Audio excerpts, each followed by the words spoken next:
El Cristo del pueblo. He enaltecido a un escogido de mi pueblo. Salmo 89, 19. No me cabe ninguna duda que originalmente estas palabras se referían a David. Él fue un escogido de su pueblo. Su linaje era respetable, pero no ilustre. Su familia era santa, pero no exaltada.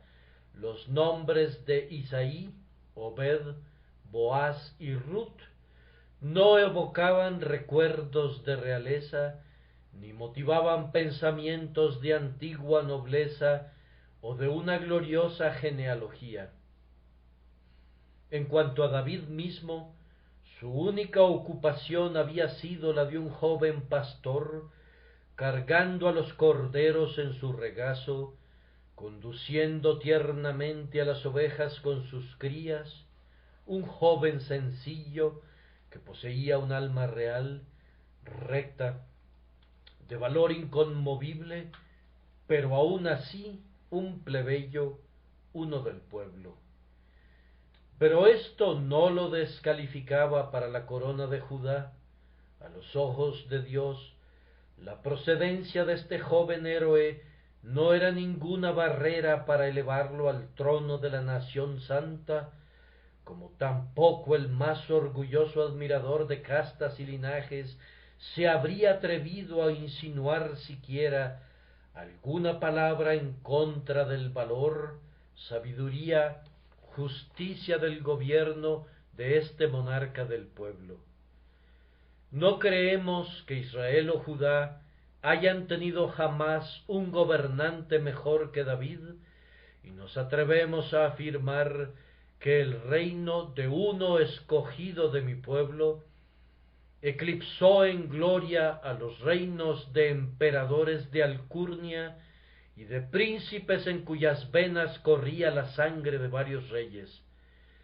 Sí, más aún, afirmamos que la humildad de su nacimiento y de su educación, lejos de hacerlo incompetente para gobernar, le dieron en una buena medida mejor preparación para su trabajo y mayor capacidad para desempeñar sus tremendos deberes. Él pudo legislar para los muchos, porque era uno de ellos. Él pudo gobernar al pueblo como el pueblo debía ser gobernado, porque era hueso de sus huesos y carne de su carne, su amigo, su hermano, así como su rey. Sin embargo, en este sermón no vamos a hablar de David, sino del Señor Jesucristo, pues David, como lo refiere el texto, es un eminente tipo de Jesucristo, nuestro Señor y Salvador, quien fue escogido de su pueblo. Jesús es el de quien su Padre puede decir: he enaltecido a un escogido de mi pueblo. Antes de entrar en la ilustración de esta verdad, quiero hacer una declaración para evitar todas las objeciones relacionadas a la doctrina de mi sermón. Nuestro Salvador Jesucristo, digo yo, fue escogido de su pueblo, pero sólo en cuanto a su naturaleza humana se refiere. Como Dios verdadero de Dios verdadero, Él no fue escogido de su pueblo, pues no había nadie excepto Él. Él era el unigénito del Padre, engendrado del Padre antes de la creación del mundo. Él era igual a Dios y eterno. Consecuentemente, cuando hablamos de Jesucristo como escogido de su pueblo, debemos hablar de Él como hombre. Se nos olvida con mucha frecuencia, pienso yo, la verdadera humanidad de nuestro Redentor, porque era un hombre en todos los sentidos y para todos los efectos, y me gozo al cantar: hubo un hombre de verdad, que un día murió en el Calvario. Jesús no era hombre y Dios en una mezcla. Sus dos naturalezas no sufrieron confusión. Él era Dios verdadero sin ninguna disminución de su esencia ni de sus atributos, y Él era igualmente, verdaderamente y ciertamente un hombre.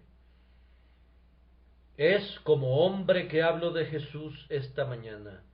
Mi corazón se alegra cuando puedo apreciar el lado humano de ese glorioso milagro de la encarnación y tratar con Jesucristo como mi hermano, habitando en la misma mortalidad, luchando contra las mismas enfermedades y dolores, compañero en el camino de la vida y por unos instantes compañero durmiente en la fría cámara de la muerte.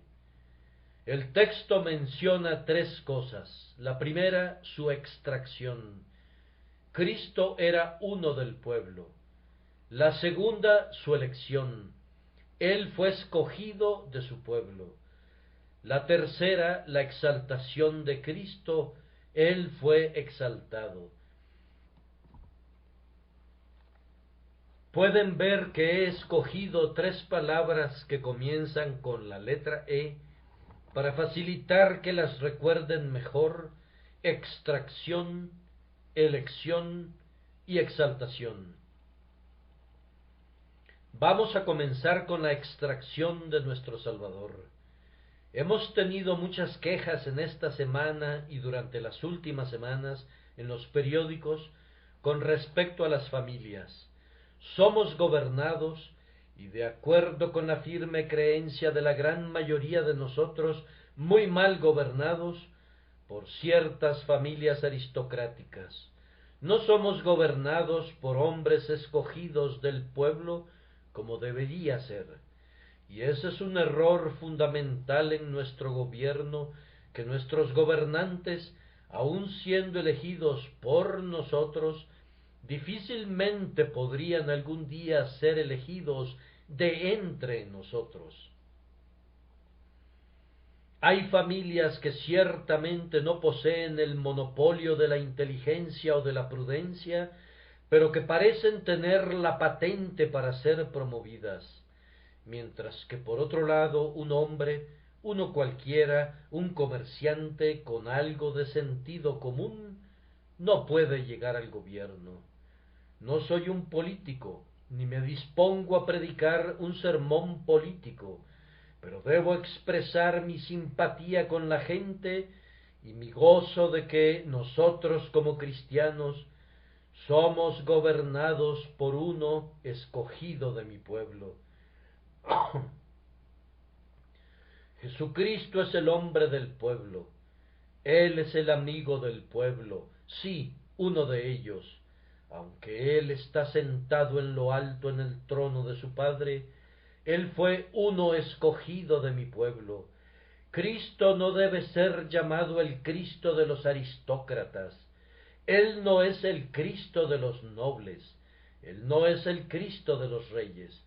Él es uno escogido de mi pueblo.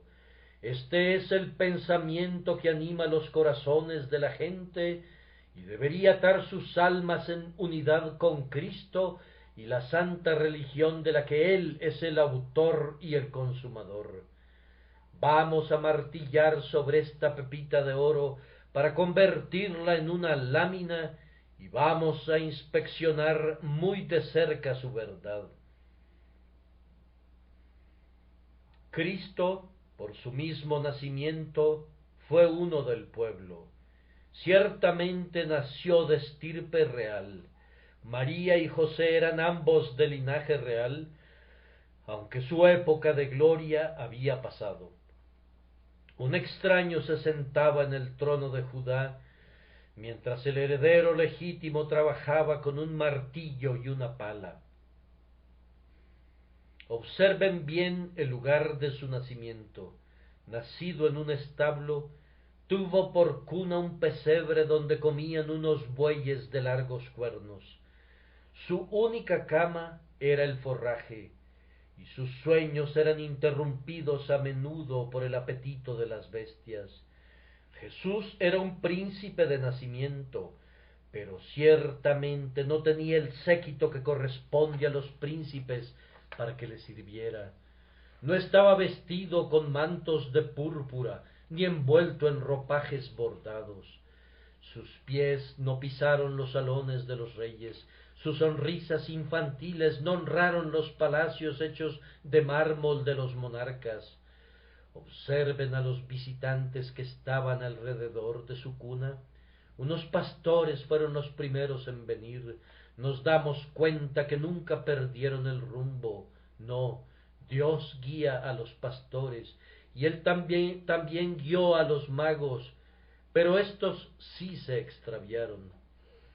Sucede a menudo que mientras los pastores encuentran a Cristo, los sabios no lo encuentran, pero de cualquier forma, ambos grupos llegaron, los pastores y los magos. Ambos se arrodillaron alrededor del pesebre para mostrarnos que Cristo era el Cristo de todos los hombres, que no era solamente el Cristo de los magos, sino que Él era el Cristo de los pastores. Ellos nos mostraron que Él no era solamente el Salvador de los pastores campesinos, sino también el Salvador de los hombres educados, pues nadie es excluido, pues sino aquellos que se excluyen a sí mismos. Bienvenidos los entendidos y los educados, los ignorantes y los ordinarios. En su mismo nacimiento fue uno del pueblo. No nació en una ciudad populosa, sino en el oscuro pueblo de Belén, la casa del pan. El Hijo del Hombre hizo su advenimiento sin acompañamiento de pomposos preparativos, y no fue anunciado por las notas de las trompetas de alguna corte. Su educación también demanda nuestra atención. Él no fue tomado de los pechos de su madre como lo fue Moisés, para ser educado en los salones de un monarca. Él no fue criado con esos aires de grandeza que adoptan las personas que tienen cucharas de oro en sus bocas desde el momento de nacer. Él no fue educado como un joven rico para mirar a todos con desdén, sino que siendo su padre un carpintero, sin duda trabajó muy duro en el taller de su padre. Un lugar adecuado, dice un autor muy antiguo, para Jesús, porque Jesús tenía que construir una escalera que alcanzara desde la tierra hasta el cielo. ¿Por qué, pues, no habría de ser el hijo de un carpintero? Perfectamente bien conocía él la maldición de Adán. Con el sudor de tu frente comerás el pan. Si ustedes hubieran visto al santo niño Jesús, no habrían notado nada que lo distinguiera de otros niños, excepto la pureza sin mancha que había en su semblante. Cuando nuestro Salvador comenzó su vida pública, seguía siendo el mismo. ¿Cuál era su rango? ¿Se vestía de púrpura y escarlata? Oh, no, él usaba la modesta vestidura de un campesino. La túnica no tenía costura, era tejida entera de arriba a abajo, una simple pieza de ropa sin adornos ni bordados. ¿Vivió acaso con lujo, haciendo un grandioso espectáculo en su viaje a través de Judea? No, él trabajó durante su fatigoso camino y se sentó en el brocal del pozo de Sicar. Él era como otros, un hombre pobre. No tenía cortesanos a su alrededor.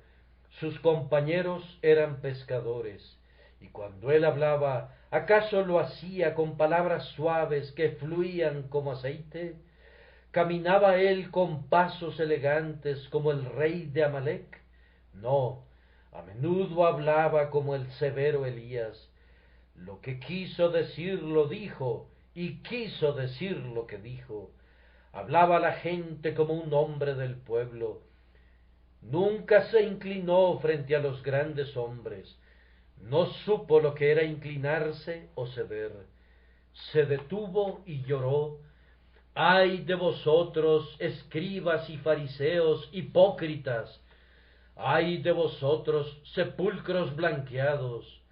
No pasó por alto a ningún tipo de pecadores, ni clase ni fortuna tenían alguna diferencia para él. Expresó las mismas verdades tanto a los ricos del Sanedrín como a los trabajadores campesinos de Galilea.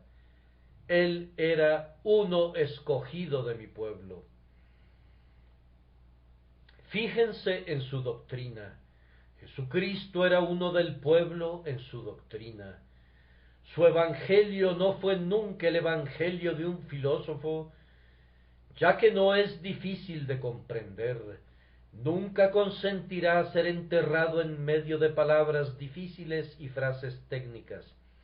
Es tan simple que quien sepa deletrear el que creyere y fuere bautizado, puede tener el conocimiento del evangelio que salva. Por eso los sabios del mundo desprecian el conocimiento de la verdad y burlonamente dicen: hasta un herrero puede predicar hoy día, y hombres que andaban detrás del arado pueden convertirse en predicadores. Y la clase sacerdotal reclama: ¿qué derecho tienen ellos para hacer tal cosa sin nuestra autorización? Oh, qué triste que la verdad del Evangelio sea menospreciada por su sencillez, y que mi Señor sea despreciado porque Él no es exclusivo, ni será monopolizado por hombres de talento y erudición. Jesús es de la misma manera el Cristo del hombre ignorante, como es el Cristo del hombre con educación, pues Él ha escogido lo vil del mundo y lo menospreciado.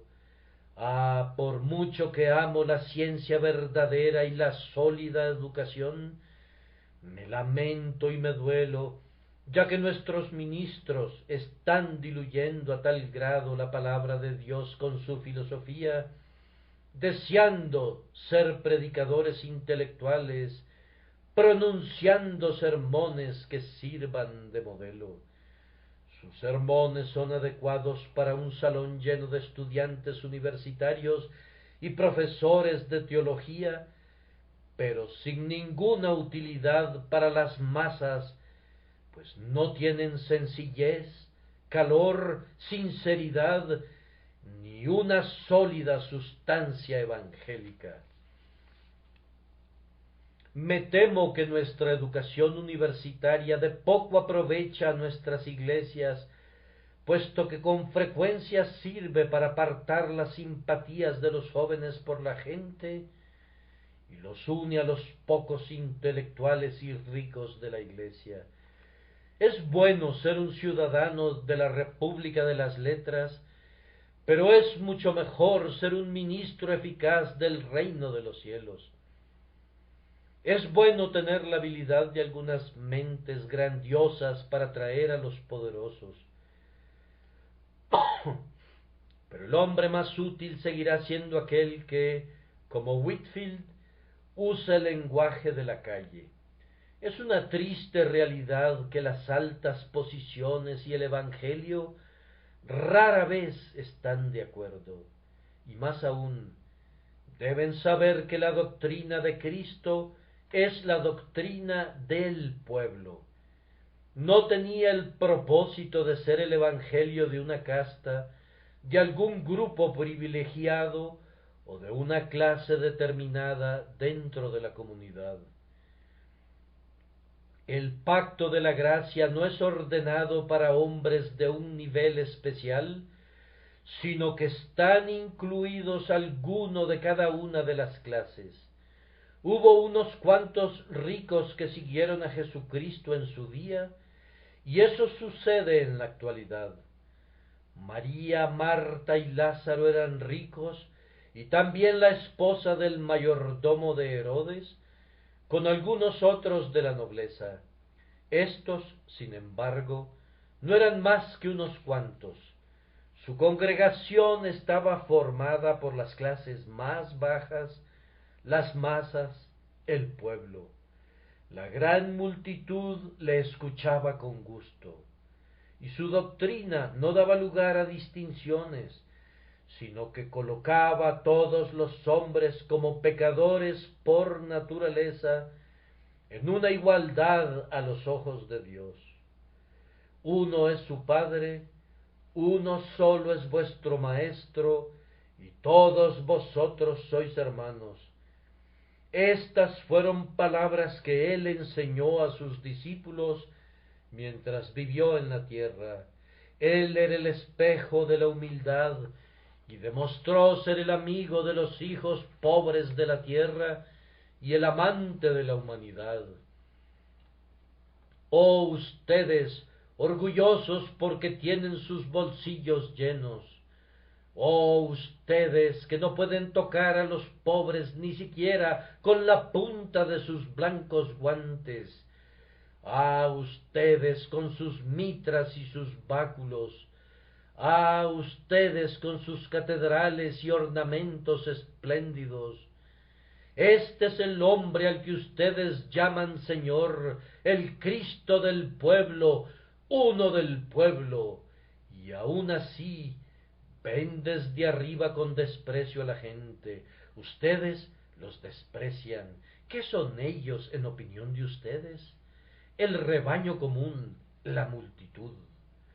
Vamos, no se llamen más a ustedes mismos los ministros de Cristo. ¿Cómo pueden serlo a menos que, descendiendo de su pompa y dignidad, vengan en medio de los pobres para visitarlos? A menos que caminen en medio de nuestra creciente población y les prediquen el Evangelio de Jesucristo. ¿Acaso creemos que ustedes son los descendientes de los pescadores? Ah, no, hasta que se despojen de su grandeza y como los pescadores salgan como gente del pueblo y prediquen al pueblo, hablen a la gente en vez de quedarse en sus espléndidos asientos, haciéndose ricos a costa de sus privilegios. Los ministros de Cristo deberían ser los amigos de la humanidad en general, recordando que su Señor fue el Cristo del pueblo. Regocíjense, oh regocíjense, ustedes todas las multitudes, anímense, gócense, porque Cristo era uno del pueblo. Nuestro segundo punto era la elección. Dios dice, he enaltecido a uno escogido de mi pueblo. Jesucristo fue elegido, escogido. De un modo u otro, esa fea doctrina de la elección saldrá a relucir. Oh, hay quienes al momento de escuchar esa palabra elección se llevarán las manos a su frente, murmurando, esperaré a que termine esa frase, quizá haya algo más adelante que sí me guste. Otros dirán, no volveré a ese lugar. Ese hombre es un hipercalvinista. Pero el hombre no es un hipercalvinista. El hombre dijo lo que estaba escrito en su Biblia y nada más. Es un cristiano y no tienen ustedes derecho de llamarlo por ninguno de esos apodos. Si es que es un apodo, pues no nos avergonzamos nunca y no nos importa cómo nos llamen. Aquí está uno escogido de mi pueblo. Pero ¿qué significa eso? Sino que Jesucristo es elegido. A quienes no les gusta creer que los herederos del cielo han sido elegidos, no pueden negar la verdad proclamada en este versículo, que Jesucristo es elegido, que su Padre lo escogió a él y lo escogió de su pueblo. Como hombre, fue escogido de su pueblo para ser el Salvador del pueblo y el Cristo del pueblo. Y ahora juntemos nuestros pensamientos y tratemos de descubrir la sabiduría trascendental de la elección de Dios. La elección no es una cosa ciega. Dios escoge soberanamente, pero Él siempre escoge inteligentemente. Siempre hay una razón secreta para su elección de un individuo en particular, aunque ese motivo no radica en nosotros o en nuestros propios méritos, pero siempre hay una causa secreta mucho más remota que las obras de la criatura. Es alguna poderosa razón desconocida para todos, excepto para Él. En el caso de Jesús, los motivos son evidentes, y sin pretender entrar a la sala del consejo de Jehová, podemos descubrirlos. Primero, vemos que la justicia es por ello totalmente satisfecha por la elección de uno del pueblo. Supongamos que Dios hubiera escogido a un ángel para que hiciera satisfacción por nuestros pecados. Imaginen que un ángel fuese capaz de aguantar todo el sufrimiento y la agonía que eran requeridos para nuestra expiación. Aun así, después de que el ángel hubiera hecho todo eso, la justicia nunca hubiera sido satisfecha por la sencilla razón de que la ley dice: el alma que pecare, esa morirá. Ahora, el hombre es el que peca, por consiguiente, el hombre es quien debe morir. La justicia requería que así como por un hombre entró la muerte al mundo, asimismo por un hombre debía venir la resurrección y la vida. La ley exigía que como el hombre era el pecador, el hombre debía ser la víctima. Del mismo modo que en Adán todos morimos, asimismo en otro Adán debíamos ser todos resucitados. Consecuentemente, fue necesario que Jesucristo fuera elegido del pueblo, pues si aquel ángel resplandeciente junto al trono, el notable Gabriel, dejando a un lado sus esplendores, hubiera descendido a nuestra tierra y soportando el dolor y sufriendo agonía, hubiera traspasado el umbral de la muerte, abandonando una existencia miserable, sumida en extremo dolor. Después de todo eso, no habría satisfecho la justicia inflexible, porque está dicho: un hombre debe morir. De otra manera, la sentencia no se ha ejecutado. Pero hay otra razón por la que Jesucristo fue escogido de su pueblo. Es que toda la raza recibe honor. ¿Saben ustedes que yo no quisiera ser un ángel, aun si el propio Gabriel me lo pidiera? Yo perdería mucho con ese intercambio y él ganaría mucho. Aunque soy pobre, débil e indigno, aun así soy un hombre, y hay una dignidad relativa a la humanidad, una dignidad que se perdió un día en el jardín de la caída, pero que fue recuperada en el jardín de la resurrección. Es un hecho que un hombre es superior a un ángel, que en el cielo la humanidad está más cerca del trono que los ángeles. Ustedes pueden leer en el libro de Apocalipsis que los 24 ancianos estaban alrededor del trono y en el círculo exterior estaban los ángeles. Los ancianos, que son representativos de toda la Iglesia, fueron honrados con una mayor cercanía a Dios que los espíritus ministradores. El hombre elegido, es el ser más grande del universo, excepto Dios. El hombre está sentado allá arriba, miren, a la diestra de Dios, radiante de gloria, allí está sentado un hombre. Pregúntenme quién gobierna la providencia y dirige su tremendamente misteriosa maquinaria. Y yo les digo, es un hombre, el hombre Jesucristo.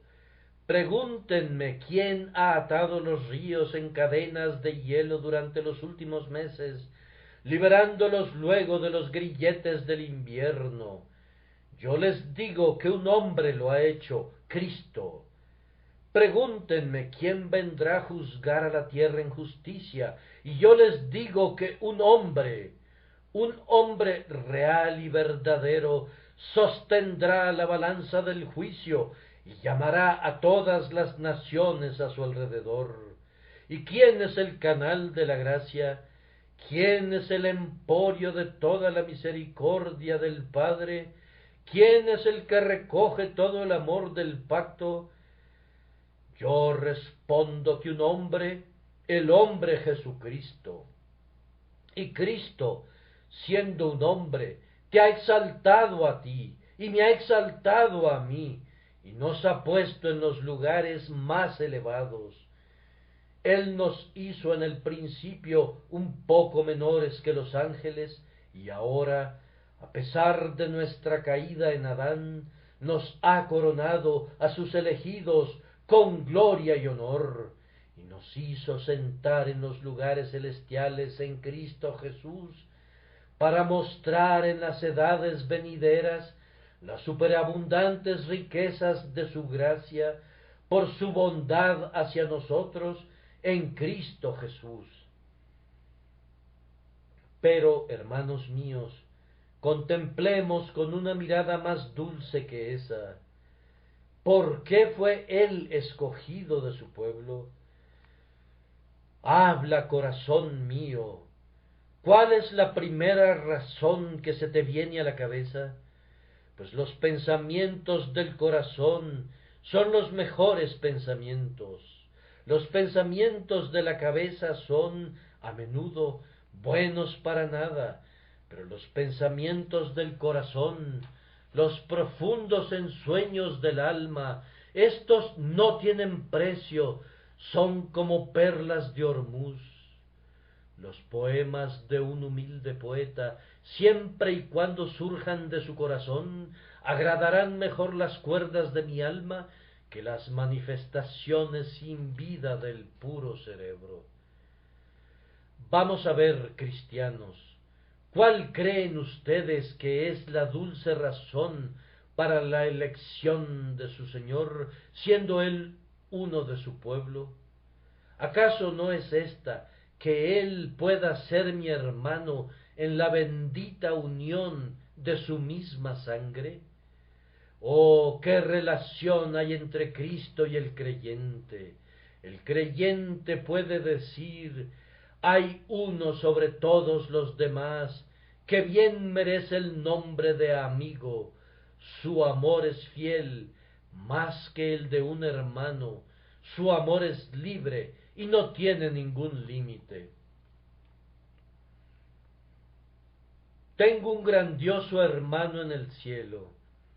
He oído algunas veces a los muchachos decir en la calle cuando son molestados que se lo van a decir a sus hermanos, y yo lo he dicho a menudo cuando el enemigo me ha atacado, se lo voy a decir a mi hermano que está en el cielo. Puedo ser pobre, pero tengo un hermano que es rico, tengo un hermano que es un rey. Soy hermano del príncipe de los reyes de la tierra. ¿Me dejará acaso morir de hambre o padecer necesidad o carencia mientras Él está en su trono?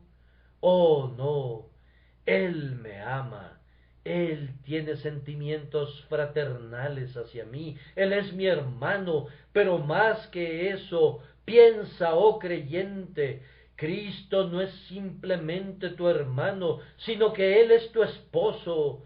Tu Hacedor es tu esposo, el Dios de los ejércitos es su nombre. La mujer se regocija al recostarse en el ancho pecho de su marido, teniendo la plena seguridad de que sus brazos son lo suficientemente fuertes para trabajar por ella o para defenderla. Ella sabe que el corazón de su esposo siempre palpita de amor por ella y que todo lo que él tiene y lo que él es le pertenece a ella como quien comparte su existencia. Oh, saber por el Espíritu Santo que se ha hecho una dulce alianza entre mi alma y el siempre precioso Jesús. Eso es suficiente para que toda mi alma baile al son de la música y que cada átomo de mi cuerpo sea un cantor agradecido de la alabanza de Cristo. Vamos, déjenme recordar cuando estaba tirado allí en el campo, como un niño bañado en sangre. Déjenme recordar aquel notable momento en que él me dijo, vive, y no permitan que olvide que él me ha educado, me ha entrenado, y que un día me desposará con él en justicia, coronándome con una corona nupcial en el palacio de su padre. Oh, es una felicidad indecible.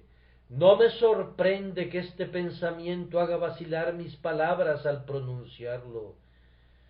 Que Cristo es uno del pueblo, que Él pueda relacionarse estrechamente contigo y conmigo, que Él pudiera ser nuestro pariente más cercano.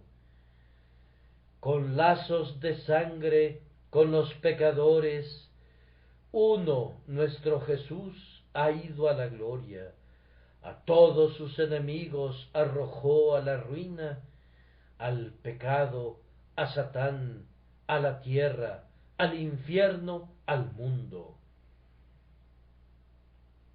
Tú que eres santo, ata este bendito pensamiento como un collar de diamantes alrededor del cuello de tu memoria. Ponlo como un anillo en el dedo del recuerdo y úsalo como el propio sello del Rey, sellando las peticiones de tu fe con la confianza del éxito. Pero ahora surge naturalmente otra idea. Cristo fue elegido de su pueblo para que pudiera conocer lo que nos hace falta y entendernos. Conocen la vieja historia que una mitad del mundo no sabe cómo vive la otra mitad. Y eso es muy cierto. Yo creo que algunos ricos no tienen la menor idea de lo que es la miseria de los pobres. No saben lo que es trabajar para obtener su pan de cada día. Tienen una vaga idea de lo que significa un aumento en el precio del pan, pero no saben absolutamente nada de eso. Y cuando damos el poder a hombres que nunca fueron del pueblo, no entienden el arte de gobernarnos. Pero nuestro grandioso y glorioso Jesucristo es uno escogido de su pueblo, y por lo tanto Él conoce nuestras necesidades. Él sufrió tentación y dolor antes que nosotros. Padeció enfermedad, porque cuando colgaba de la cruz, lo abrasador de ese ardiente sol trajo sobre él una fiebre que lo quemaba. Cansancio, él lo ha sufrido, porque estaba cansado cuando se sentó en el pozo. Pobreza, él la conoce, porque algunas veces no tuvo pan para comer, excepto ese pan del que el mundo no sabe nada. Estar sin hogar también lo conoció, porque las zorras tenían cuevas y las aves del cielo tenían sus nidos, mas él no tenía dónde recostar su cabeza. Mi hermano en Cristo, no hay lugar al que puedas ir donde Cristo no haya ido antes que tú, con la única excepción de los lugares pecaminosos. En el oscuro valle de sombra de muerte puedes ver sus huellas sangrientas, huellas marcadas con coágulos de sangre. Sí, y aun en las aguas profundas del Jordán crecido, dirás, cuando te acerques a la orilla, allí están las huellas de un hombre. ¿De quién son? Al agacharte podrás discernir las marcas de los clavos y dirás, esas son las huellas del bendito Jesús. Él ha estado aquí antes que tú. Él ha emparejado el camino. Él ha entrado a la tumba para poder hacer de ella la habitación real de la raza escogida y el ropero donde esa raza ha guardado las ropas de trabajo para vestirse con las vestiduras del eterno descanso. En todos los lugares, donde quiera que vayamos, el ángel del pacto ha corrido al frente.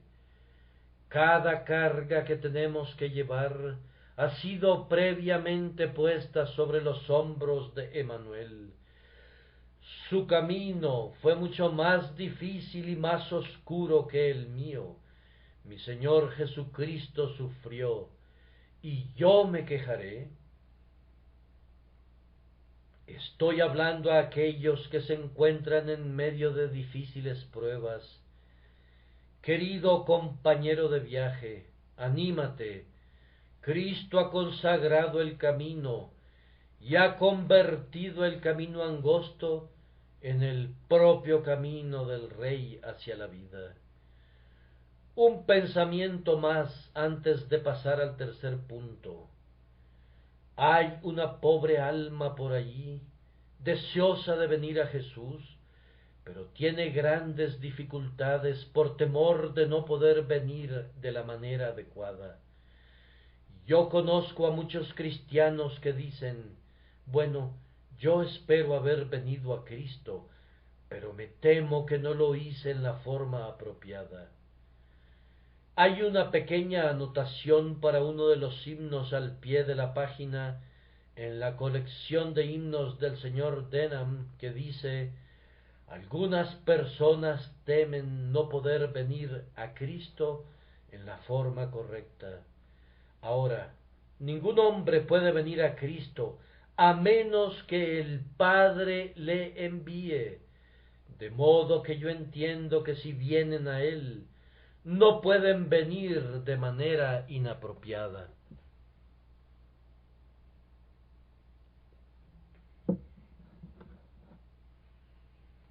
De la misma manera entiendo que si los hombres vienen a Cristo, deben venir de la manera apropiada. Este es un pensamiento para ti, pobre pecador, que te aproximas. ¿Por qué temes venir? Oh, dirás, soy tan gran pecador que Cristo no tendrá misericordia de mí. Oh, tú no conoces a mi bendito Señor. Su amor es más grande de lo que te imaginas. En otro tiempo yo era tan malvado como para pensar eso mismo, pero me he dado cuenta que es 10,000 veces más amable de lo que creía. Te digo, Él tiene tanto amor, tanta gracia, tanta amabilidad, que no hubo nunca alguien que fuera ni la mitad de bueno de lo que Él es. Es más amable de lo que puedas pensar alguna vez. Su amor es más grande que tus temores, y sus méritos prevalecen sobre tus pecados. Pero aún dices, temo no venir a Él correctamente, pienso que no voy a poder usar palabras aceptables. Te diré la razón de eso, porque no recuerdas que Cristo fue tomado del pueblo. Si su Majestad la Reina de Inglaterra me llamara a su presencia mañana por la mañana, me atrevo a decir que tendría mucha ansiedad acerca de la clase de ropa que debería usar y cómo debería entrar y cómo debería observar la etiqueta de la corte, etc. pero si uno de mis amigos aquí presente me invitara, yo iría tal como estoy para verlo, porque él es uno de nosotros y me agrada. Alguno de ustedes dice, ¿cómo puedo ir a Cristo? ¿Qué debo decir? ¿Qué palabras debo usar? Si fueras a ver a alguien superior a ti, entonces podrías preguntarte eso. Pero él es uno del pueblo. Ve a él tal como eres, pobre pecador, simplemente en tu miseria y en tu inmundicia, en toda tu maldad, simplemente como eres. Oh pecador, que estás acosado por tu conciencia, ven a Jesús. Él es uno del pueblo. Si el Espíritu te ha dado convicción de pecado, no estudies la manera de venir. Ven de cualquier modo. Ven con un gemido, ven con un suspiro, ven con una lágrima. De cualquier manera que vengas, si tan solo vienes, eso será suficiente, porque Él es uno del pueblo. El espíritu y la esposa dicen, ven. El que oye diga, ven. En estos momentos no puedo dejar de darles una ilustración. He oído que en los desiertos, cuando las caravanas necesitan agua y temen no encontrar ninguna, acostumbran enviar un camello con su jinete a cierta distancia por delante, a cierta distancia otro más, y a un intervalo más corto a otro. Tan pronto el primer hombre encuentra el agua, antes de inclinarse para beber, grita fuertemente, vengan. El que le sigue, oyendo la voz, repite la palabra, vengan, mientras el que viene más cerca grita a su vez, vengan, hasta que el desierto entero hace eco con las palabras, vengan. Así, en ese versículo, el espíritu y la esposa dicen antes que nada, ven. Después, el que oye diga, ven. El que tiene sed, venga. El que quiere, tome del agua de vida gratuitamente. Con esa ilustración dejo nuestro examen de las razones para la elección de Jesucristo. Y ahora concluyo con su exaltación. He enaltecido a uno escogido de mi pueblo. Ustedes recordarán mientras hablo de esta exaltación, que es realmente la exaltación de todos los elegidos en la persona de Jesucristo, porque todo lo que Cristo es y todo lo que Cristo tiene es mío. Si soy un creyente, todo lo que Él es en su persona exaltada, eso soy yo, porque se me ha llevado a sentarme junto a Cristo en los lugares celestiales. Primero, queridos amigos, fue suficiente exaltación para el cuerpo de Cristo ser exaltado en su unión con la divinidad. Eso es un honor que ninguno de nosotros puede recibir jamás. Nosotros nunca podemos esperar tener este cuerpo unido con Dios. No puede ser. Una vez ocurrió esta encarnación y no más que una sola vez. De ningún otro hombre puede decirse, Él era uno con el Padre y el Padre era uno con Él. De ningún otro hombre se dirá que la deidad habitó en él y que Dios era manifiesto en su carne, visto por los ángeles, justificado por el Espíritu y elevado al cielo. Además, Cristo fue exaltado por su resurrección. Oh, cómo me habría gustado deslizarme en la tumba de nuestro Salvador. Supongo que era una cámara grande. Adentro había un enorme sarcófago de mármol y muy probablemente una tapa pesada descansaba sobre él. A continuación, fuera de la puerta estaba una pesada roca, y unos guardias vigilaban la entrada. Durante 3 días el durmiente descansó allí. Oh, habría deseado levantar la tapa de ese sarcófago para mirarlo a él. Pálido, descansaba allí. Hilos de sangre se veían todavía en su cuerpo, que no pudieron ser lavados por aquellas cuidadosas mujeres que lo habían enterrado. La muerte gritaba con gozo: lo he matado, la simiente de la mujer que debe destruirme, ahora es mi cautivo. Ah, cómo se reía la muerte horrenda. Ah, cómo miraba a través de sus huesudos párpados, al tiempo que decía: tengo al celebrado vencedor en mis garras. Ah, dijo Cristo, pero yo te tengo a ti. Y él se levantó, la tapa del sarcófago se comenzó a levantar, y él, que tiene las llaves de la muerte y del infierno, capturó a la muerte, hizo polvo sus miembros de hierro, y estrelló ese polvo contra el suelo y dijo: oh muerte, yo seré tu plaga; oh infierno, yo seré tu destrucción. Salió del sepulcro y los guardias a su vez huyeron. Asombrosamente glorioso, radiante de luz, refulgente con su divinidad, se paró frente a ellos. Entonces Cristo fue exaltado en su resurrección. Pero cuán exaltado fue él en su ascensión.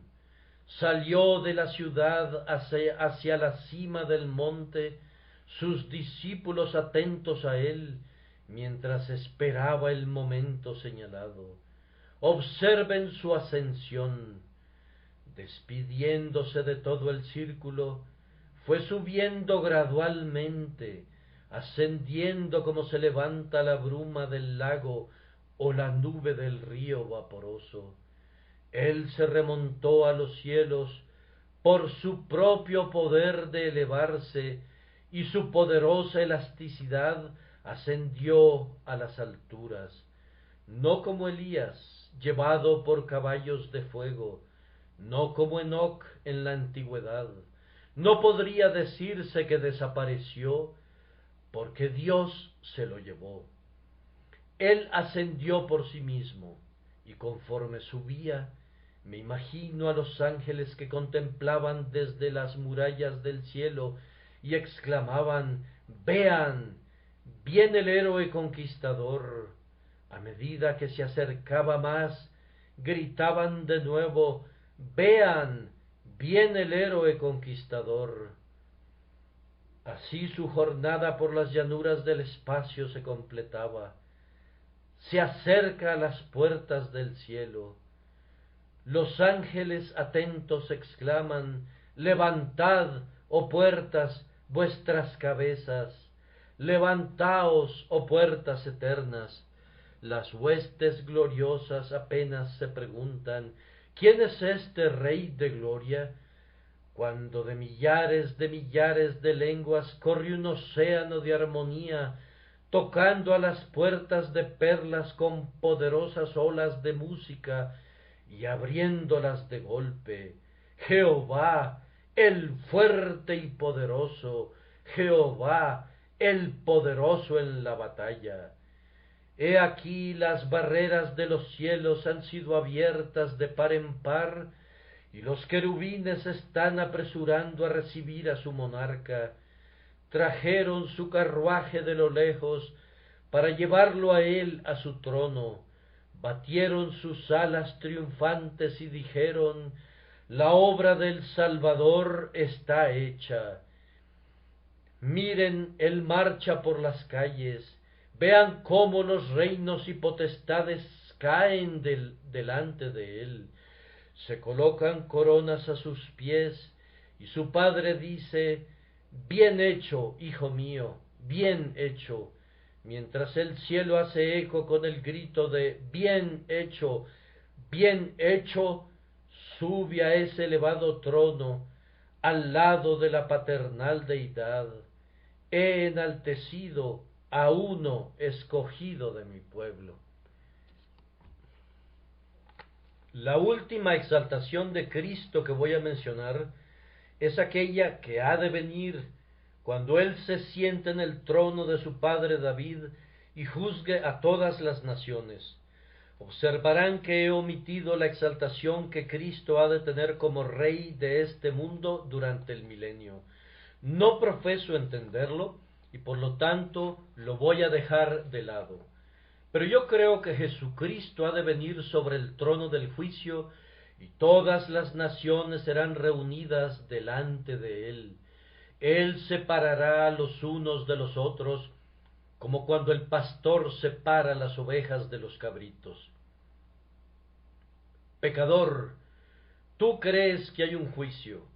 Tú sabes que la cizaña y el trigo no siempre pueden crecer juntos, que las ovejas y las cabras no siempre van a compartir el alimento. Pero ¿sabes algo de ese hombre que va a juzgarte? ¿Acaso sabes que quien va a juzgarte es un hombre? Digo un hombre, el hombre que una vez fue despreciado y rechazado. El Señor vendrá, pero no de la misma manera en humillación como vino una vez, un hombre humilde frente a sus enemigos, un hombre fatigado y lleno de dolores. Ah, no, habrá un arco iris alrededor de su cabeza, sostendrá el sol en su diestra como una señal de su gobierno, pondrá la luna y a las estrellas bajo sus pies, como el polvo del pedestal de su trono, que será de sólidas nubes de luz.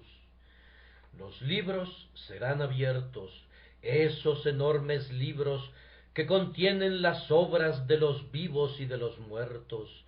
Ah, cómo se sentará triunfante sobre todos sus enemigos el despreciado Nazareno. No habrá más insultos, ni escarnios, ni burlas, sino un horrible llanto de miseria. Escondednos del rostro del que está sentado sobre el trono. Oh ustedes, mis oyentes, que ven ahora con desprecio a Jesús y su cruz, yo tiemblo por ustedes. Oh, más fiero que un león sobre su presa es el amor provocado a ira.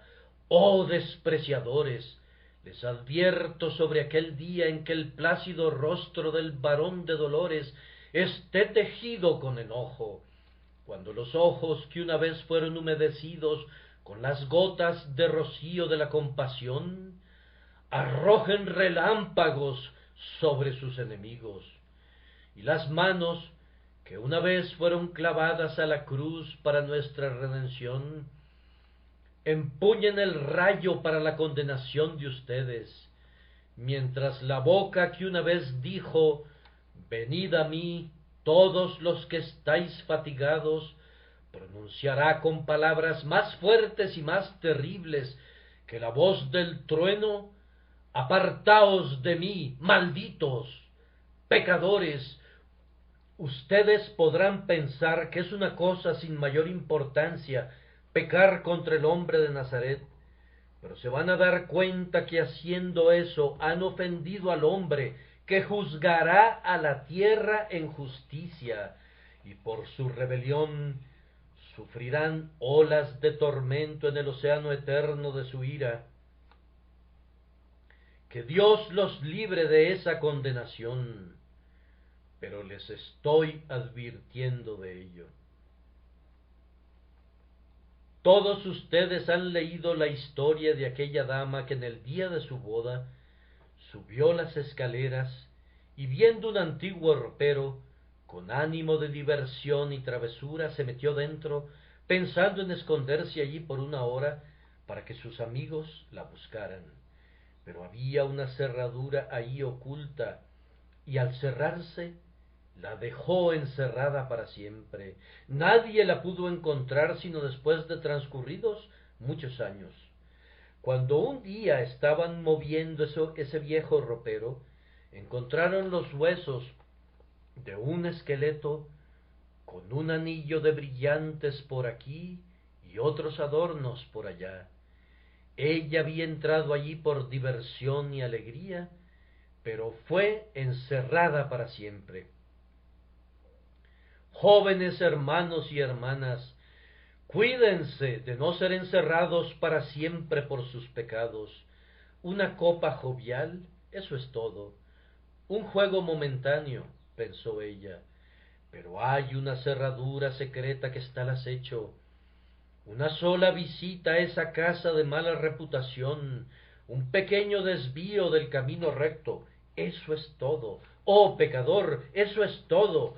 Pero ¿sabes lo que es todo eso? Estar preso para siempre. Oh, si ustedes escaparan de esto, si me oyeran, mientras, porque solo me queda un momento, les hablo otra vez del hombre que fue escogido de mi pueblo. Ustedes orgullosos, tengo una palabra para ustedes. Ustedes delicados, cuyos pasos no deben tocar el suelo. Ustedes que miran hacia abajo con desprecio a sus prójimos mortales, gusanos orgullosos que desprecian a sus compañeros gusanos sólo porque están vestidos de manera más elegante. ¿Qué piensan de esto? El hombre del pueblo es quien te salvará, si es que has de ser salvo. El Cristo de la multitud, el Cristo de las masas, el Cristo del pueblo, Él debe ser tu Salvador.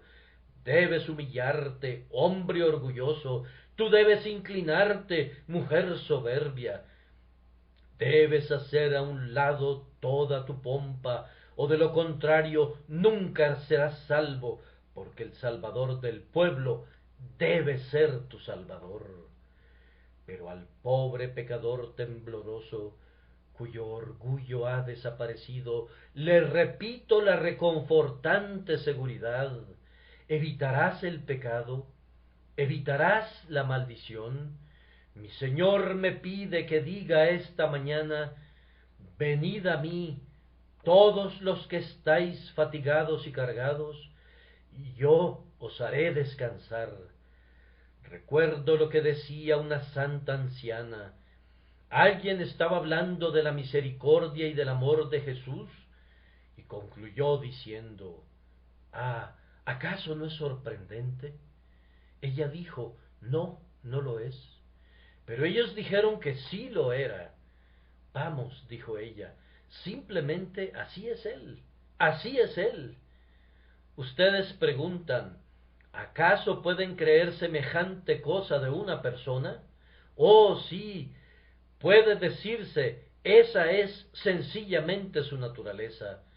De modo que ustedes tal vez no pueden creer que Cristo quiere salvarlos, criaturas culpables como son. Yo les digo que así es Él. Él salvó a Saulo, Él me salvó a mí, y te puede salvar a ti. Sí, es más, Él te salvará a ti, porque cualquiera que a Él viene, jamás lo echará fuera.